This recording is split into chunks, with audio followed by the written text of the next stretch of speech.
CM Ibrahim ಏನು ರಾಜಕೀಯ ಸಂಗ್ರಾಮ ಮಾಡುವಂತ ಒಂದು ತೃತೀಯ ರಂಗದ ಪಕ್ಷ, ಅದು ಈಗಿನ ಪರಿಸ್ಥಿತಿಯ ರಾಜಕೀಯ ಸನ್ನಿವೇಶದ ಅನುಭವ ಮಂಟಪ. ಇದನ್ನೇ ನೀವು ಹೇಳ್ತಿರೋದು. ಎಸ್ ಸರ್, ಇಷ್ಟು ದಿನ ನಿಮ್ಗೆ ಯಾರು ಬನ್ನಿ JDS ನವರು ಮತ್ತೆ ಮನವೊಲಿಸ್ಲಿಲ್ವಾ ಬಾ ಅಂತ? ಯಾಕಂದ್ರೆ GT ದೇವೇಗೌಡರನ್ನ ಭೇಟಿ ಮಾಡ್ತೀರಾ ನೀವು, ಬಾ ಪಾರ್ಟಿಗೆ ಅಂತೀರಾ. ಅಲ್ಲ, GT ದೇವೇಗೌಡರು ಪಾರ್ಟಿಗೆ ಬನ್ನಿ ಅಂತ ಕರೆಯಕ್ ಹೋಗಿರ್ಲಿಲ್ಲ. ಮುಂದ್ ನಾವ್ ಏನ್ ಮಾಡ್ಬೇಕು ಅನ್ನೋದಕ್ಕೆ ಚರ್ಚೆ ಮಾಡಕ್ ಹೋಗಿದ್ವಿ. ಅವರು ಅತ್ಲಾಗೆ ಅರ್ಧ JDS, ಅರ್ಧ BJP, ಅರ್ಧ ಕಾಂಗ್ರೆಸ್ ಅಂತಿದಾರ. ಕರೆಕ್ಟ್ ಆಗಿ ಒಂದ್ ಕಡೆ ಇಲ್ಲಲ್ಲ, ಹೆಂಗ್ ಕರ್ಕೋತೀರಿ? ಇಲ್ಲ, ಅವ್ರು ಯಾವ್ದು ಹೇಳಿಲ್ವಲ್ಲ. BJP, JDS, ಕಾಂಗ್ರೆಸ್ ಅಂತ ಹೇಳಿಲ್ಲ. ಎಲ್ಲ ಕಡೆ ಒಂದೊಂದ್ ಕಾಲ ಅವ್ರು ಹೇಳಿಲ್ಲ. ಎಲ್ರು ಕೂಡ ಅವ್ರ ಜೊತೆ ಸಂಪರ್ಕ ಮಾಡಿ ಮಾತಾಡಿದ್ದಾರೆ. ಅವ್ರ ಸ್ನೇಹಿತರಿದ್ದಾರೆ. ಈಗ ಸಿದ್ದರಾಮಯ್ಯನು ನನಗೆ ಸ್ನೇಹಿತರು. ನೋಡಕ್ ಹೋದ್ರೆ ಕಾಂಗ್ರೆಸ್ ಹೋದೆ ಅಂತಲ್ಲ, ಇಲ್ಲ.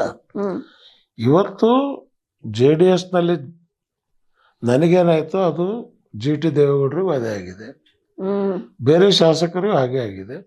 ಸೊ ಯಾರ್ಯಾರಿಗೆ ಈ ತರ ಅಂದ್ರೆ ನಿಮ್ಮ ಫೈಟ್ ಬರೀ JDSಗೆ ಮಾತ್ರನಾ? ಅಲ್ಲ, ಪ್ರಜಾಪ್ರಭುತ್ವ ಮತ್ತು ಪಕ್ಷದಲ್ಲಿ ಆಂತರಿಕ ಪ್ರಜಾಪ್ರಭುತ್ವ ಬರಬೇಕು. ಆಂತರಿಕತೆ, ಅದರ ಫೈಟ್ ಅನ್ನ ಪ್ರಸ್ತಾವನೆಯನ್ನ ನಾವು ಇಟ್ಟಿದ್ದೀವಿ. ಈಗ ಸರಿ, JDS ಇಂದ ಒಂದಿಷ್ಟು ಶಾಸಕರು ನಿಮ್ ಸಂಪರ್ಕದಲ್ಲಿದ್ದಾರೆ, ಕಾಂಗ್ರೆಸ್ ಇಂದ ಸಂಪರ್ಕದಲ್ಲಿದ್ದಾರೆ ಅಂತಿರಲ್ಲ, ಹೆಸರು ಹೇಳ್ಬೋದಾ? ನೋ. ಎಷ್ಟು ಜನ ಇದ್ದಾರೆ? ಈಗಲೇ ಹೇಳಕ್ ಹೋಗಲ್ಲ, ಸಂಖ್ಯೆನೂ ಹೇಳಲ್ಲ ನಾನು.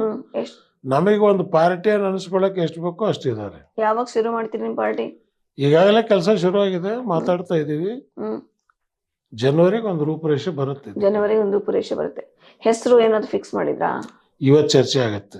ಇವತ್ತು ನಾವು ಗೋಪಿ ಅಂತ ಹೇಳಿ ಬಹುಜನ ಸಮಾಜ್ ಪಾರ್ಟಿ ಆಲ್ ಇಂಡಿಯಾ ಸಂಚಾಲಕರು, ಅವ್ರ ಅಧ್ಯಕ್ಷತೆಯಲ್ಲಿ ಒಂದು ಕಮಿಟಿಯನ್ನು ಮಾಡಿದ್ದೀವಿ. ಅವರು ಇವತ್ತು ಒಂದು ಕರಡನ್ನು ಕೊಡ್ತಾರೆ. BSPನೂ ಇದೆ ನಿಮ್ ಜೊತೆ. ಅದನ್ನ ಡಿಸೆಂಬರ್ ಅಲ್ಲಿ ಚರ್ಚೆ ಮಾಡಿ ಒಂದು ತೀರ್ಮಾನಕ್ಕೆ ಬರ್ತೀವಿ. ಅಲ್ಲ, ಈಗ ನೀವು ತಮಿಳ್ನಾಡು ಹೇಳಿದ್ರಿ, ಆಂಧ್ರ ಹೇಳಿದ್ರಿ, ಅಲ್ಲೆಲ್ಲ ಪ್ರಾದೇಶಿಕ ಪಕ್ಷಗಳು ಸಕ್ಸಸ್ ಆಗಿದ್ದಾವೆ. ನಮ್ ಕರ್ನಾಟಕದಲ್ಲಿ ಪ್ರಾದೇಶಿಕ ಪಕ್ಷ ಅಂದ್ರೆ JDS ಮಾತ್ರ.